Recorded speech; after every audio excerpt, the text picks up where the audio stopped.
Are you guys fired up today to fight? That was amazing, by the way, Don. Great job. Following this act is going to probably be the hardest act I've ever followed in my political career, but I'll do my best. I got one thing to say about the Joe Biden administration. They are absolutely crazy. They have lost their bleeping minds. Just earlier this year, there were two phenomena that happened in our country within a week of one another.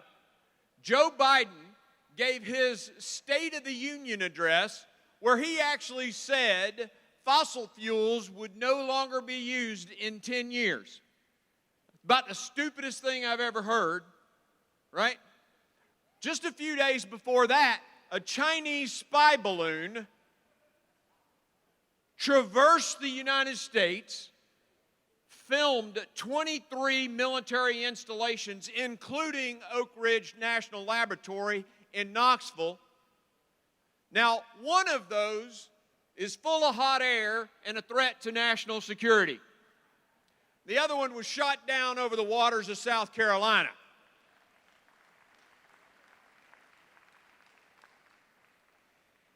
You know, we're here to talk about our protecting and defending our right to keep and bear arms and the tyranny of this administration and the tyranny of the ATF. They are out of control, period. In fact, the other day, the federal government tried to buy my guns back from me, but I did a quick background check on the buyer and decided I wasn't selling to organized crime.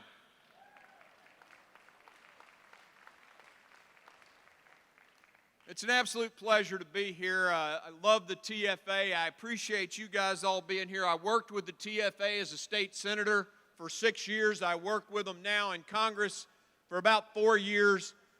I carried the cleanup bill for the guns in parking lots, if you remember that. I also carried a full constitutional carry bill. And you know what? It still hadn't passed in Tennessee. It is time we need a full constitutional carry in the state of Tennessee. This is the state, the patron state of shooting stuff. We need full constitutional carry in Tennessee. And even now in a federal office, I get to work with the TFA. John Harris is fighting for gun dealers in this state and all across the country as the ATF has weaponized itself against these gun dealers. It's absolutely absurd. And Richard Archie, I'll call Richard probably about 5 to 8 times a year asking him a question or sending him a bill saying, what do you think? And Richard is right there. He's a good friend. I appreciate these guys. I am a proud lifetime member of the TFA. I encourage you all to be lifetime members. Thank you for being a member and for being here. This is our fight, and we got to, just like everybody else has said, we got to stick to it and be in it and be in the fight. Now, there are too many VIPs here to go over the whole list, but I want to say to Don Jr., thank you, brother. Thank you for your father standing. We need his dad back in the White House. Are you with me on that? President Trump is the only one with the guts to take on the crime syndicate in Washington, and we must have him back in the White House. And I'm going to say a few words about John Rich. I don't know if John is still here, but you know, John sang that song. Let me say this first. John Rich is a warrior for parental rights and for getting pornography out of the schools in Tennessee. And he has been in the trenches on that. I know I've written some bills. My team just filed another bill, Not in Our Schools Act. And John has been supportive of that. Really appreciate him. And I don't know if he's still here, but John sang that song about, that Horton song about, in 1814 we took a little trip. I sang that song when I was a kid too. Well, I was in a special operations unit. Many of you know that. And I was in a tent, a chow hall over in Baghdad. And there were a bunch of British SAS guys there. And I started singing that song about Andrew Jackson whipping the British. And they didn't like that very much. I had to buy a few beers that night. But I also want to give a shout out to my colleagues who are here. Andy and Diana's here. And John is, I think I saw John here. I know I saw Van. these guys are standing in the trenches for you too, and thank you for being here and supporting the TFA. It's a great organization. Now, I'm going to have the General Assembly members, and there's tons of them in this room. If you're in the General Assembly, go ahead and stand up. I want people to know who you are. There's several of these guys here. I know Jody, and these guys are the ones that stopped it.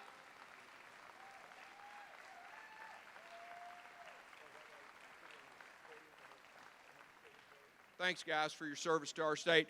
You know, I think it was December the 15th, 1791, the states of this fledgling democracy ratified 10 amendments to the Constitution, the Bill of Rights. And the preamble of the Bill of Rights was pretty clear. It says that the purpose of the Bill of Rights is to restrain government abuses. That's the purpose of those 10 amendments. A checks and balance on the government. And the Second Amendment reads, and you all know it, a well-regulated militia. Being necessary to the security of a free state, the right of the people to keep and bear arms shall not be infringed. To keep the state safe. People have the right to bear arms. The why we need a Second Amendment is clear. To protect the free state, to protect freedom. This notion, it's a historical fact. They had just written this thing 8 years after the American citizen took up weapons, his own weapon, and fought a tyrannical government for their freedom. This is for the preservation of freedom.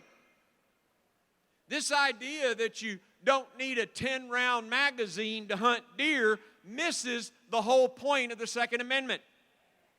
If the Founding Fathers meant weapons in the hands of citizens for only hunting, why did they say for the security of a free state? I don't know about you. I've never heard of a government being overthrown by the deer population. I've not heard of that. Maybe Bambi really is Rambo. I don't know. It's absurd to say the least. But this administration has taken the assault on the Second Amendment further than ever before. These far-left progressives that are running our country have an ideologic antipathy to the Second Amendment. In fact, they hate the whole Constitution. But they especially hate the Second. Why? Because it guarantees the freedoms and rights of the others. Policy after policy flows from their mouth and their pen. One example, in recent weeks, the Biden administration actually tried to stop school systems from using federal funds for hunter education and archery programs. You may have heard of this. Within 24 hours, my office had a bill to shut that down. The press went crazy. I heard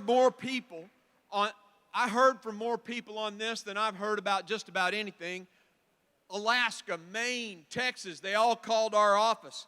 Even Outdoor Life called and asked for an interview. I got more press coverage on this than anything. And you know what? When the American people spoke up, the Biden administration backed down. They changed their minds. If we get loud, we can shut them down. That's why you're here. That's why we have to recruit more people to be here, to push back on this tyranny. Hunting is a heritage. My dad gave me, I'll never forget, getting up at 4 a.m. when I was a little guy and going down to Bob's Cafe in my little dirt road town of Monticello, Mississippi. We'd have breakfast and then go out to the deer stand. And I've passed that heritage on to my kids. When you're sitting in a duck blind, those of you that are duck hunters know, your kids have to talk to you. I mean, they're not there on the video games, they're in the duck blind. And these guys in Washington, this Biden administration, they wanted to shut Americans down from the heritage of hunting. Well, that's just un-American. It's un-American. And the ATF thinks they've been crowned king, I guess. They spit out edicts like making 30 million of us felons Well, I guess I should correct that. In truth, it's 30 million short barrel rifles. And we all know some of us probably have more than one, right? So it's not quite 30 million felons, but it's a lot of us. And God thank the Republican House for passing a law outlawing their ability to do that.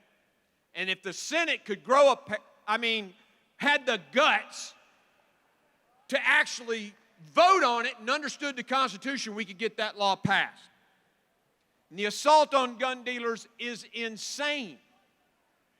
I mean, if they don't dot an I on a form or cross a T, these guys are going after them. Ask John Harris. We have written letter after letter defending these gun dealers across our state and across the country. And I know John and Andy and Diana have probably done that too. And we've won some. We've got to be vigilant on this.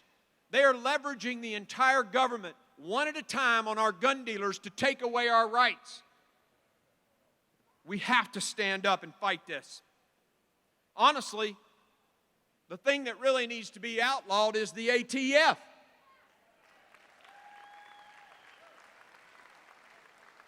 I vote for defunding their ass. I don't know about you. I know it's been a while since Joe Biden saw Schoolhouse Rock. Y'all know today I'm only just a bill, right?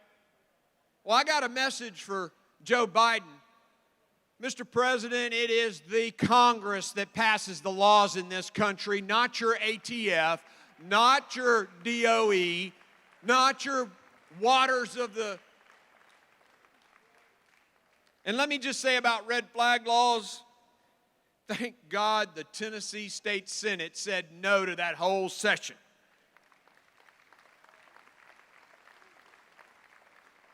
And now Joe Biden wants to make all of us gun dealers. Have y'all heard about this new one? About everybody who sells a gun is going to be a gun dealer and required to do a background check. I mean, it is absurd. I talked to my DA yesterday. I had lunch with my district attorney there in Clarksville, Robert Nash. And he said if it doesn't go through a legislative body, it is unenforceable. We need more DAs just like that across the state of Tennessee who are willing to say no to the BS coming out of this administration. And on a state level, we've got to pass laws that block the federal interference. It's time to stand up as a state and express our state rights. If a federal agent comes into the state of Tennessee and arrests a Tennessean who is practicing his or her constitutional rights, we should throw handcuffs on that FBI agent and put him in jail for kidnapping a Tennessean.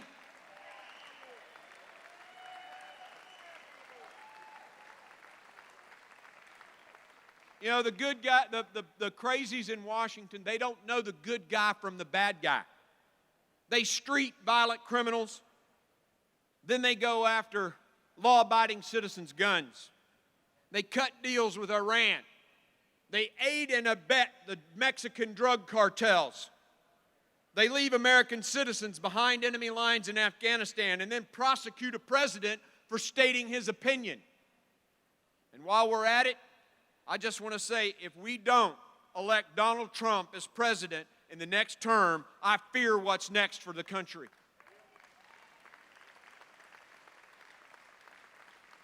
We hear liberals talking all the time about Donald Trump's mean tweets. Well, I don't know about you, but I don't care about the bedside manner of my brain surgeon. I could care less. I want the very best brain surgeon. And let's look at the two surgeons, if we were using that analogy. Under Donald J. Trump, energy independent nation, strong military, best economy in decades, a secure southern border, the less war, historic peace agreements in the Middle East, a dead Baghdadi, a dead Soleimani, and who thinks for a second that Vladimir Putin would have invaded Ukraine if Donald Trump was still president? No one. No one, not even the left.